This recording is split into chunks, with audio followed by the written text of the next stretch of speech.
Assalamualaikum warahmatullahi wabarakatuh. Halo teman-teman semua, video ini adalah lanjutan dari materi sebelumnya, yaitu judul latar belakang dan metode.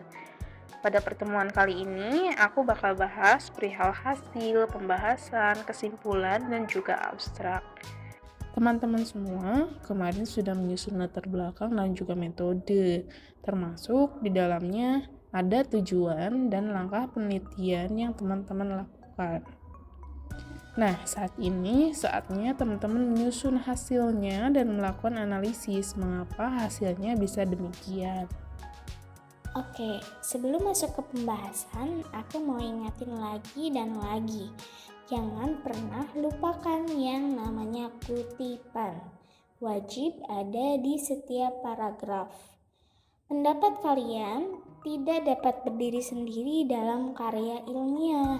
Pendapat kalian harus didukung oleh pendapat ahli yang diperoleh dari jurnal dan buku.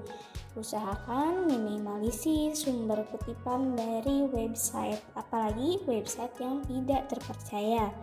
Kemudian, mohon tahun terbitnya jangan terlalu tua ya, sebagian besar itu harus di 5 tahun terakhir atau dari 2018 ke 2023 ini. Nah, setelah artikel teman-teman sesuai dengan ketentuan tadi, mari kita lanjut ke pembahasan. Pertama-tama itu di bagian hasil dan pembahasan, silakan teman-teman awali dengan data, bisa menggunakan tabel, diagram, gambar, ataupun dalam bentuk deskripsi. Tergantung hasil penelitian teman-teman itu dalam bentuk seperti apa. Nah, setelah teman-teman menyajikan data hasil riset atau hasil penelitian teman-teman, silakan untuk dibahas mengapa hasilnya demikian dan bagaimana caranya. Kalian bisa menghubungkan dengan pendapat ahli atau dari penelitian sebelumnya. Misalkan, penelitian kalian menunjukkan bahwa banyak mahasiswa yang mengalami gangguan tidur pada masa ujian semester. Nah, kemudian teman-teman bisa membahasnya bahwa hal tersebut didukung oleh hasil penelitian dari Umah dan Yulianto tahun 2014 bahwa memang stres tersebut dapat mempengaruhi sistem batang otak karena batang otak ini yang akan mengatur siklus tidur. Kalau tidak menurut ahli, apakah kamu yakin orang-orang akan percaya akan pendapatmu bahwa batang otak mengatur siklus tidur? Oleh karena itu, jangan pernah lupakan pendapat ahli dalam mendukung pernyataan, termasuk hasil penelitianmu. Jadi, pada dasarnya, pada bagian hasil dan pembahasan, teman-teman akan banyak menghubungkan atau membahas hasil penelitian, temuan teman-teman dari sudut pandang teorinya seperti apa, menurut pendapat para ahlinya itu seperti apa, dan hasil riset-riset sebelumnya itu bagaimana. Sampai sini, paham ya teman-teman? Kalau teman-teman sudah cukup paham, kita lanjut pembahasan kita pada kesimpulan. Nah, kesimpulan adalah uraian singkat, biasanya hanya terdiri dari 1 sampai 2 paragraf saja, yang menjelaskan hasil penelitian yang telah teman-teman lakukan. Sederhananya, kesimpulan adalah tempat teman-teman menjawab pertanyaan penelitian ataupun tujuan penelitian. Kalau di hasil dan pembahasan, teman-teman diminta menjelaskan sejelas-jelasnya sehingga membutuhkan penjelasan berparagraf-paragraf.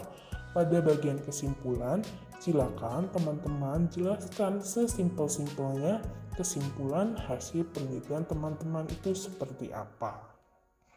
Setelah kalian telah menyelesaikan kesimpulan, kalian akan melihat pada template terdapat subjudul ucapan terima kasih. Silakan uraikan ucapan terima kasih dan sebutkan pihak-pihak terkait tersebut. Contohnya sudah tertera pada template. Silakan untuk difahami dan dipelajari. Kemudian yang tidak kalah penting bahkan menjadi bagian terdepan artikel kita, apalagi kalau bukan abstrak.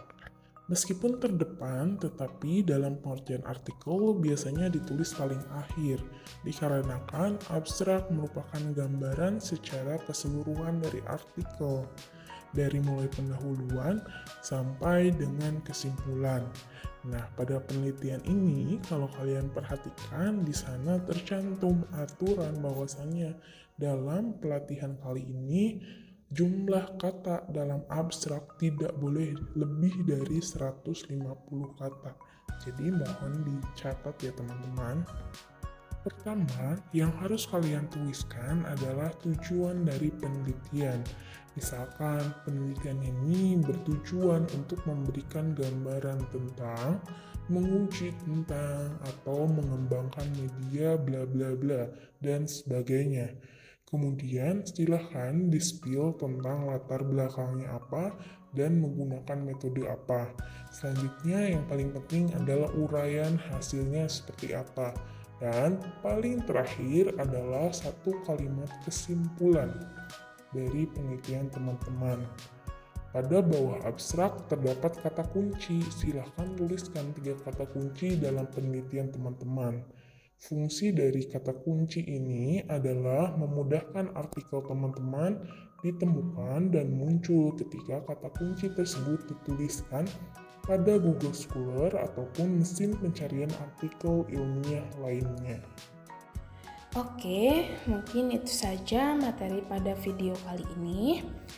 Semoga cukup memberikan panduan teman-teman menyusun bagian akhir tugas pelatihan penulisan artikel ilmiah ini. Nah, bagi yang ingin berkonsultasi, silakan menghubungi mentor masing-masing. Sampai jumpa di kegiatan-kegiatan lainnya. Wassalamualaikum warahmatullahi wabarakatuh.